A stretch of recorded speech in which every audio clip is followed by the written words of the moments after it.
Chapter પહેલું સંખ્યા પદ્ધતિ સ્વાધ્યાય 1.1 નો દાખલા નંબર ત્રીજો અને ચોથો. હવે દાખલા નંબર ત્રીજો અને ચોથો પહેલા હું તમને કહી દઉં કે જો તમે ચેપ્ટર પહેલાનો દાખલા નંબર પહેલો અને દાખલા નંબર બીજાની વિડીયો ન જોઈ હોય તો આ વિડીયોના ડિસ્ક્રિપ્શનમાં આ પહેલા અને બીજા દાખલાની લિંક હું તમને આપી દઈશ અને વિડીયોના એન્ડમાં ડિસ્પ્લે પર પણ એ વિડીયો આપી દઈશ, એ જેથી તમે તે વિડીયો ક્લિક કરીને જોઈ શકશો. તો આપણે જોઈએ અત્યારે દાખલા નંબર 3. દાખલા નંબર 3માં એવું કહ્યું છે કે 3/5 અને 4/5 વચ્ચેની 5 સમમેય સંખ્યા. કઈ સંખ્યા? 5 સમમેય સંખ્યા શોધો. તો વિદ્યાર્થી મિત્રો તમને યાદ હશે કે દાખલા નંબર 2માં એવું કહ્યું હતું 3 અને 4 વચ્ચેની 6 સમમેય સંખ્યા શોધો. પણ અહીંયા 3/5 અને 4/5 વચ્ચેની 5 સમમેય સંખ્યા શોધવાની કહી છે. તો ચાલો આપણે શોધી લઈએ. પહેલા લખવાનું 3/5 અને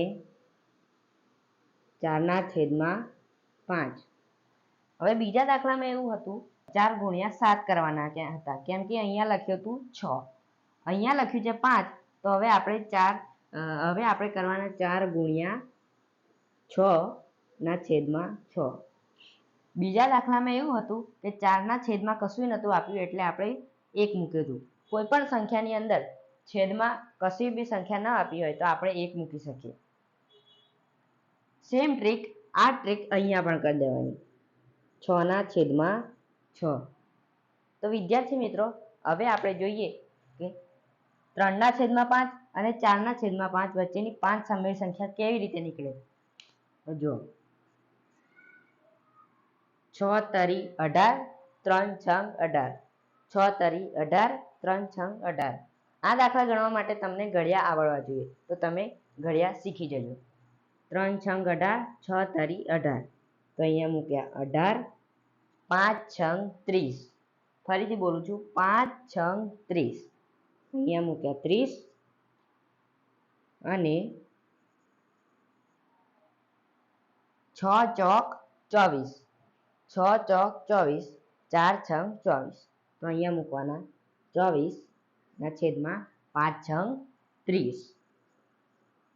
તો વિદ્યાર્થી મિત્રો હવે તમે જોઈ શકો છો કે આપણને 3/5 અને 4/5 વચ્ચેની 5 સમમેય સંખ્યા મળી ગઈ છે, જે છે 18/30, પછી 19/30, 20/30, 21/30, 22/30, 23/30. તો ચલો આપણે લખી દઈએ. 3/5 અને 4/5 વચ્ચેની 5 સમમેય સંખ્યા આવી રહી, જોઈ લેજો. 19/30, 20/30, 21/30, 22/30 અને 23/30. તમે જોઈ શકો છો અહીંયા 3/5 અને 4/5 વચ્ચેની 5 સમમેય સંખ્યા મળી ગઈ છે, જે આવી રહી 19/30, 1, 20/30, 2, 21/30, 3, 22/30, 4 અને 23/30, 5. તો વિદ્યાર્થી મિત્રો અહીંયા આપણો દાખલા નંબર 3 પૂરો થાય છે. તો ચાલો આપણે જોઈએ દાખલા નંબર 4. વેલકમ બેક વિદ્યાર્થી મિત્રો. આજે આપણે જોવાના છીએ ધોરણ 9 ચેપ્ટર પહેલું સંખ્યા પદ્ધતિ સ્વાધ્યાય 1.1 નો દાખલા નંબર ચોથો. હવે દાખલા નંબર ચોથામાં એવું કહ્યું છે કે નીચે આપેલ વિધાન સત્ય છે કે અસત્ય, કારણ સહિત જણાવો. તો આપણે તેમને કારણ સહિત જણાવવું તો પડશે ને. મેં તો એ કહેશે કારણ સહિત કેમ ના જણાવ્યું, આપણે જણાવી દઈએ કારણ સહિત. તો પહેલો દાખલો એવો છે કે દરેક પ્રાકૃતિક સંખ્યા એ પૂર્ણ સંખ્યા છે. તો તમને હું એક ઇઝી ટ્રીક કહી દઉં છું. જો દરેક પ્રાકૃતિક સંખ્યા એ પૂર્ણ સંખ્યા છે, તો n એટલે કે પ્રાકૃતિક સંખ્યા અને w એટલે કે પૂર્ણ સંખ્યા, તો ઉપરથી નીચે આવે છે. જો ઉપરથી નીચે આવતું હોય, પ્રાકૃતિક સંખ્યા ઉપર છે અને પૂર્ણ સંખ્યા નીચે છે, તો ઉપરથી નીચે આવે છે તો આ વિધાન સત્ય છે, અને નીચેથી ઉપર જાય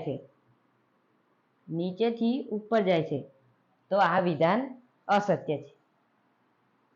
તો ચાલો આપણે લખીએ જવાબ આનો. દરેક પ્રાકૃતિક સંખ્યા એ પૂર્ણ સંખ્યા છે. તો અહીંયા પ્રાકૃતિક સંખ્યાથી નીચે જાય છે પૂર્ણ સંખ્યા લગી. તો ઉપરથી નીચે જાય એટલે આ વિધાન કેવું હોય? સત્ય. તો આપણે લખી દઈએ, હા આ વિધાન સત્ય છે. તો હવે આપણે જોઈએ દાખલા નંબર 2. દાખલા નંબર 2 માં એવું કહે છે દરેક પૂર્ણાંક સંખ્યા એ પૂર્ણ સંખ્યા છે. મેં તમને કહ્યું હતું ને કે ગાડી એટલે કે નીચેથી એરો નીચેથી ઉપર જાય તો વિધાન અસત્ય કહેવાય. ફરી કહી દઉં છું, નીચેથી ઉપર જાય તો વિધાન અસત્ય કહેવાય. અહીંયા આપણે કહ્યું છે દરેક પૂર્ણાંક સંખ્યા એ પૂર્ણ સંખ્યા છે. તો ઝેડ એટલે કે પૂર્ણાંક સંખ્યા અને ડબલ્યુ એટલે કે પૂર્ણાંક સંખ્યા. હવે આ લોકો એવું કહે છે કે -2 -1 એ પૂર્ણ સંખ્યામાં આવે છે. અહીંયા તમને દેખાય છે કે -1 -2 એ ખાલી પૂર્ણાંક સંખ્યામાં જ આવે છે, પૂર્ણ સંખ્યામાં નથી આવતું. તો આ ગાડી નીચેથી ઉપર જાય છે તો આ વિધાન કેવું કહેવાય? અસત્ય. તો આપણે લખી દઈએ, આ વિધાન અસત્ય છે. અને અહીંયા આ લોકોએ એવું પણ કહ્યું છે કે કારણ સહિત જણાવો. તો આપણે કારણ એવું કહીએ, કારણ કે આનું ઉલટું કરી દેવાનું, દરેક પૂર્ણ સંખ્યા એ પૂર્ણાંક સંખ્યા છે. કારણમાં એવું લખવાનું, દરેક પૂર્ણ સંખ્યા એ પૂર્ણાંક સંખ્યા છે. આપણે લખી દઈએ, દરેક પૂર્ણ સંખ્યા એ પૂર્ણાંક સંખ્યા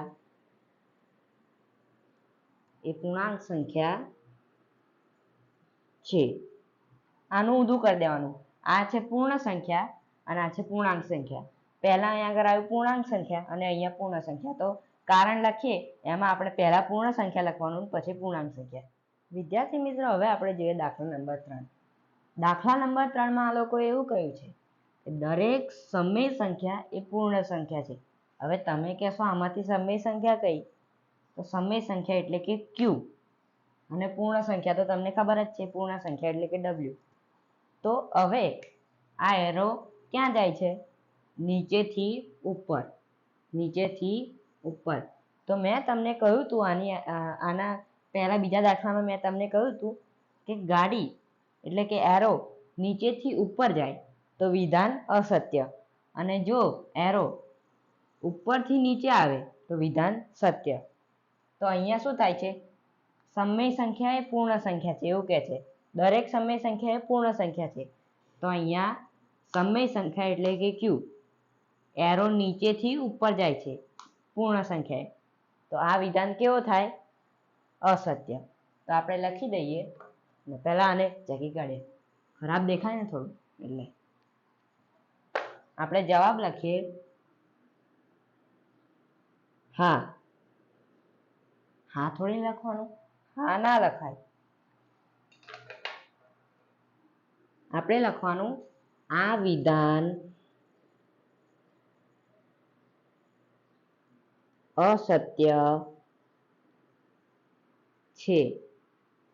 પાછું આપણે એવું પણ કહ્યું કારણ આપો, કારણ આપવું પડશે. જેમ બીજા દાખલામાં આપ્યું એમ ત્રીજા દાખલામાં પણ કારણ આપવું પડશે. તો આપણે આ લોકોને કારણ આપી દઈએ, કારણ કે આમાં પણ ઊંધું કરી દેવાનું, દરેક પૂર્ણ સંખ્યા એ સમય સંખ્યા છે. પછી એકવાર કહી દઉં છું, આમાં પણ ઊંધું કરી દેવાનું, પૂર્ણ સંખ્યાને પહેલા લખી દેવાનું અને સમય સંખ્યાને પછી લખવાનું. દરેક પૂર્ણ સંખ્યા એ સમય સંખ્યા છે. તો આપણે લખી દઈએ, કારણ કે દરેક પૂર્ણ સંખ્યા એ સમય સંખ્યા છે. દરેક પૂર્ણ સંખ્યા એ સમય સંખ્યા છે. તો વિદ્યાર્થી મિત્રો, અહીંયા આપણો સ્વાધ્યાય 1.1 પૂરું થાય છે. મળીએ આગળના વિડીયોમાં. જો વિદ્યાર્થી મિત્રો તમને અમારી આ વિડીયો ગમી હોય તો અમારી ચેનલ જ્ઞાન સ્ટડીને સબસ્ક્રાઇબ કરજો, વધુમાં વધુ વિડીયોને શેર કરજો અને વિડીયોને લાઈક કરજો. જય હિન્દ, જય ભારત.